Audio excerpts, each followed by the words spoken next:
Hello, this is part two of a note on the festive season. Okay.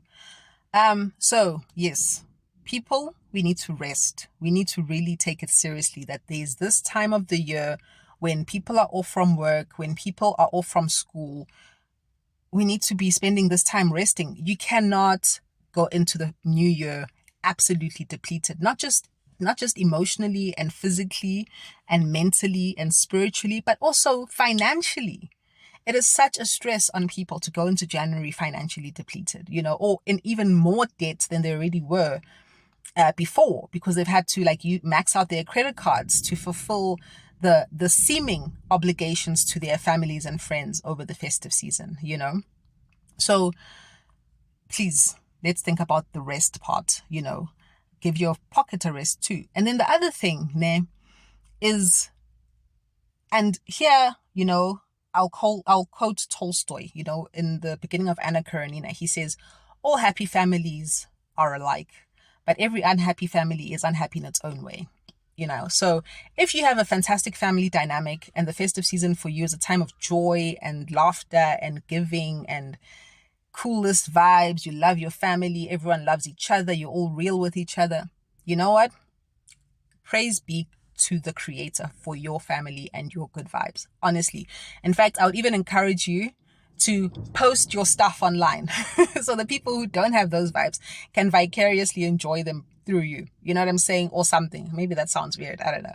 But anyway, the point is like, wow, that's fantastic. But there are a lot of people who can attest that their family vibes and family dynamics are not groovy. They are not groovy. They feel obliged that at this time of the year, they're going to travel or they're going to invite family members to their houses to have Christmas and sometimes New Year. Right. Now, the thing is this, ne? If we are going to have a situation where people write songs about how families only meet up for funerals and how wrong that is, we need to once again get to the root cause of things, because that's a symptom. And I think one of the major problems that we have is that at how many of these family gatherings, which we pretend are so freaking vital to family unity, is there nothing but small talk? Nothing. Some places, there's nothing but small talk. And then when people start trying to get real about real things that affect themselves as members of their families, they're called toxic, they're called negative, they're called rabble rousers, black sheep, whatever.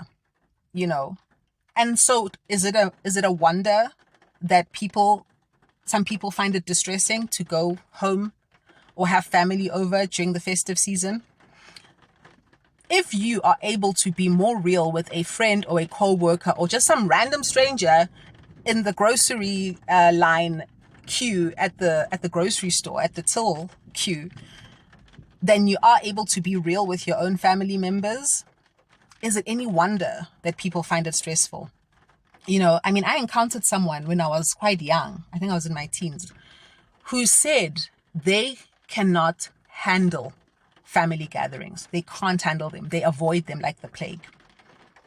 And especially at Christmas time, it becomes even more toxic. Why? Because everyone is so fake. Everyone is so fake. And I've seen it. Lots of family gatherings that I've attended, not just mine, but like if I've been a guest or something, you see there are those family members who are always on the periphery of the family functions. And they're always seen as the black sheep, the rebels without a cause. They just don't know how to behave themselves. They have no respect.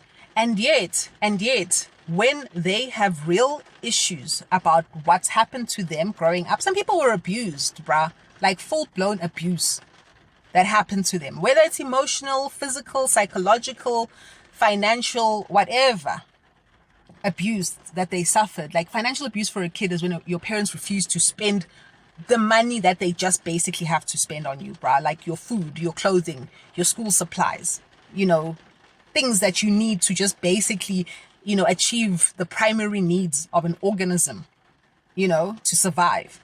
You know what I'm saying? And then when they raise these issues, people say they are disrespectful. People say that they're not upholding the honor of the family, because how dare they shout in the streets outside the house about how evil their families are. And they usually do this when they're drunk, because that's the only time that they feel enough courage and their inhibitions to fulfill whatever obligations to their families are reduced. You know what I'm saying? And they probably are an alcoholic or some sort of a drug addict because of the trauma that they've survived, which no one talks about. Everyone insists be swept under the rug. You know what I'm saying? So I think, we talk about breaking generational curses, and it's like one of those buzz phrases. This is one of those things that we really need to get real about, because if we're going to sing songs and complain that we only see each other at funerals, that's why. Deal with it. If you really are concerned that we only see each other at funerals or whatever family gatherings, then deal with the reason, bruh. If people have been abused and made to feel less than worthy of love and respect in any family setting by any family member, those are the things that need to be dealt with, because those are the reasons we only see each other at funerals. And that's why so many people find it so distressing to have to either travel to family gatherings or have them at their house during the festive season. Some people don't see each other the whole year. They don't see each other the whole year. And then when they do, it's small talk. Come on, guys.